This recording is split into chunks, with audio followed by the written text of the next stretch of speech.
Je vous salue depuis Damas. Je vous parlerai dans cette chronique des rétrospectives des cessez-le-feu après 2 semaines de mise en œuvre sur le terrain.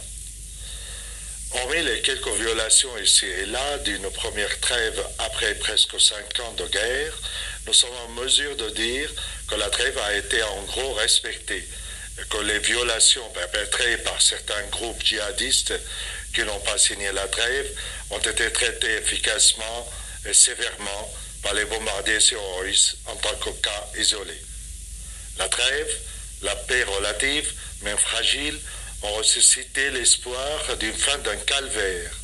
Cela dit, le 9 mars 2016, Damas a vu le jour, pour la première fois depuis le début de ce conflit, il y a 5 ans, d'un communiqué des forces de l'opposition appelées de l'intérieur, impliquant 41 signataires composés de quelques grands partis, dont le Parti national syrien et social, qui est en fait une grande formation politique regroupant une importante élite intellectuelle laïque, dont de nombreux chrétiens, de petits groupes ainsi que des intellectuels syriens en leur nom propre.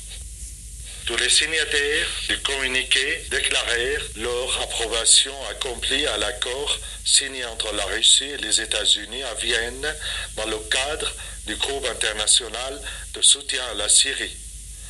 Le communiqué a fait savoir également que les opposants de l'intérieur qui ont refusé toute ingérence en Syrie sont prêts maintenant au relancement d'un débat national pour élaborer en première étape une nouvelle constitution laïque dans laquelle tous les droits des citoyens, quelle que soit leur religion ou ethnie, seront respectés et garantis par l'État, conformément aux articles de la Déclaration mondiale des droits de l'homme.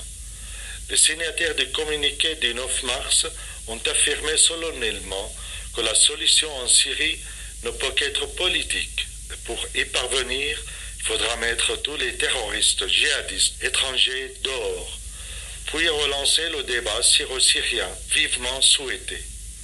Vive la Syrie libre et indépendante.